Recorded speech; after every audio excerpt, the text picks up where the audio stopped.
അവന്റെ മേൽ യഹോവയുടെ ആത്മാവ് ആവസിക്കും.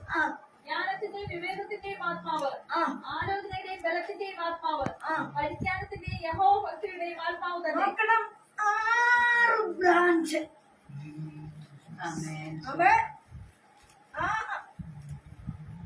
വൃക്ഷത്തിന്റെ കമ്പിൽ 6 ബ്രാഞ്ച് ഉണ്ട് അല്ലേ? പക്ഷേ ആ കുറ്റിയാണോട്ടൊന്ന് നോക്കിക്കേ. വേറെ ഒന്നും ശ്രദ്ധ പോകല്ലേ. കുറ്റിയെ നോക്കിയാൽ എങ്ങനെ ഇരിക്കും ഈ കുറ്റി? വെട്ടുകൊണ്ട പാട്, കരിഞ്ഞുണങ്ങിയ തൊലി, പല പക്ഷി മൃഗാദികൾ അതിന്റെ ചോട്ടിൽ വന്ന് വിസർജനം നടത്തിയിട്ടുണ്ടാകാം. സ്തോത്രം. എങ്ങനെ നോക്കിയാലും ഒരു രൂപ ഭംഗിയും അതിനില്ല.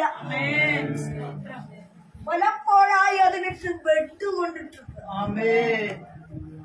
നശിപ്പിച്ചു കളയാൻ, രോഗിയാക്കാൻ. സ്തോത്രം. സ്തോത്രം. വിറകിന് ഉപയോഗിക്കാൻ പക്ഷിമൃഗാദികൾ വന്ന് മൂത്രമൊഴിച്ച് സ്തോത്രം അശുദ്ധമാക്കി. പലപ്പോഴും ആ കുറ്റിയിലേക്ക് നോക്കിയ ഒരു ഭംഗി, പക്ഷെ അത് നിൽക്കുന്നത് എവിടെയാ?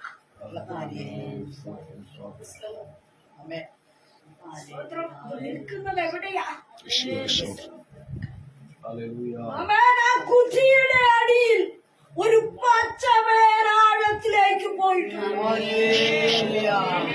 ആരൊക്കെ തട്ടിയിട്ടിട്ടും അവൻ നിന്നറിഞ്ഞു വീഴാത്തത്, ഉണങ്ങി നിലംപരിക്കാകാത്തത്, വെട്ടിക്കളി പരിശ്രമിച്ചിട്ടും നീ വീണു പോകാത്തത് എന്തുകൊണ്ട്?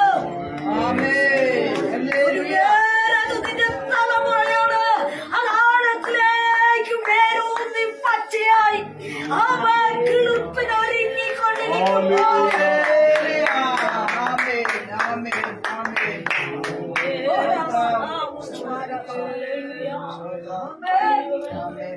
പച്ചവേര്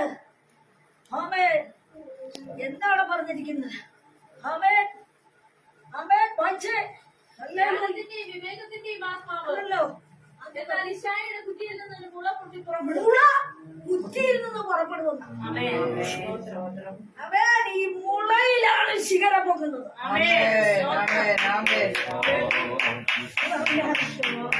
ഉണങ്ങിയ കുറ്റിയുടെ അടിയിൽ ഒരു പച്ച മുള ഒരുങ്ങിക്കൊണ്ടിരിക്കുക. ഒരു വിടുതൽ ഒരുങ്ങിക്കൊണ്ടിരിക്കുക.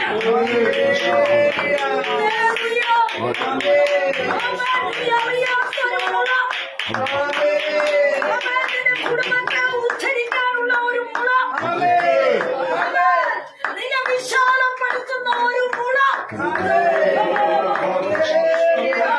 വിശാലപ്പെടുത്തുക മാത്രമല്ല, ഈ മുള പൊട്ടി പുറപ്പെട്ടത് മാത്രമല്ല, ഇതിൽ പല വിധത്തിലുള്ള കൊമ്പുകൾ മുളയ്ക്കുവാൻ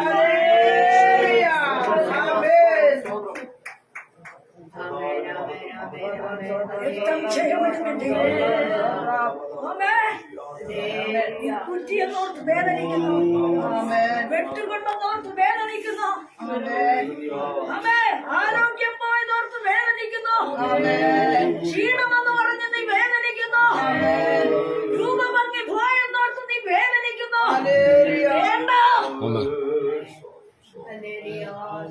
കീഴേ ഒരു പേരിനെ നീ ഒരുക്കിക്കൊണ്ടിരിക്കുന്നു. ചില പ്രശ്നങ്ങളിൽ നിന്നെ കുടുക്കി നിർത്തിയത് എന്തിനാണെന്നറിയാമോ? അവൻ ആ പേര് ഉണങ്ങാതെ പുറത്തു കുറ്റിയെ നിന്റെ അടിഭാഗം പച്ചയാ, നിന്റെ പുറം തൊലിക്ക് കേടുണ്ടെങ്കിൽ കൊണ്ടിട്ടെങ്കിൽ നീ മണ്ണോട് ചേർന്നാണ് കുറ്റി നിൽക്കുന്നത്. പച്ചപ്പുണ്ട്, അതുകൊണ്ടാണ് അതിന്റെ പേര് താഴേക്ക് പോയത്. എന്നാൽ അതിൽ മുള പൊങ്ങുക.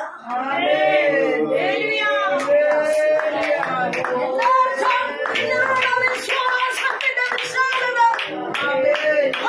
നിന്റെ തലമുറയിൽ വെളിപ്പെടുക.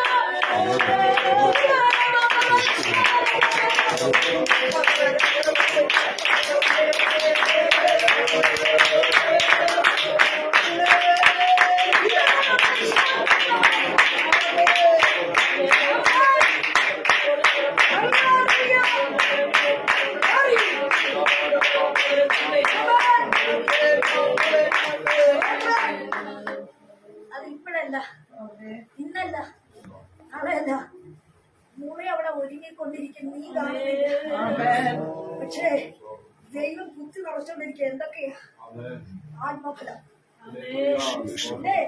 ജ്ഞാനത്തിന്റെ, പരിജ്ഞാനത്തിന്റെ, വിവേകത്തിന്റെ, ആലോചനയുടെ, ബലത്തിന്റെ, പിന്നെ യഹോവഭക്തിയുടെ, പരിജ്ഞാനത്തിന്റെ അളവ് നിറച്ചോണ്ടിരിക്കുക.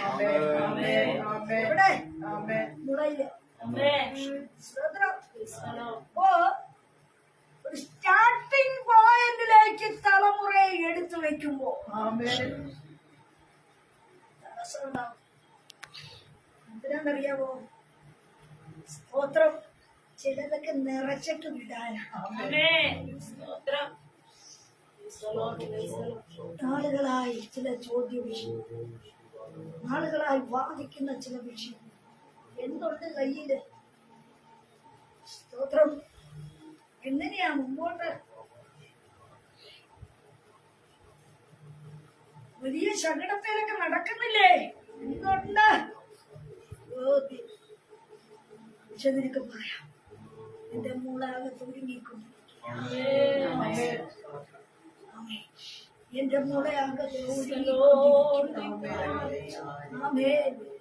ജോലിക്ക് നീ വിടുന്നു പുറത്തോട്ട്, ജോലിയല്ലെന്ന്.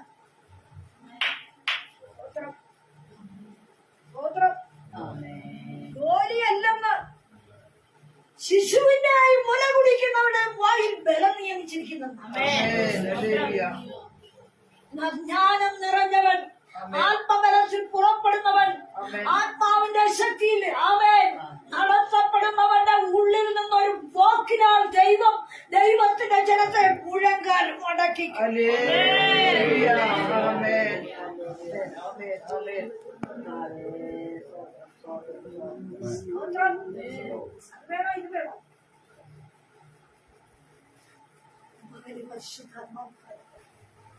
ചില അത്ഭുതങ്ങൾ കുടുംബത്തിൽ നടക്കാൻ, അനുഗ്രഹത്തിന്റെ പുതിയ വഴി വെട്ടി തുറക്കാനുണ്ട്. നമ്മൾ ആഗ്രഹിച്ചത് ബുദ്ധി ദൈവം ചെയ്തെടുക്കുന്നതാണ്.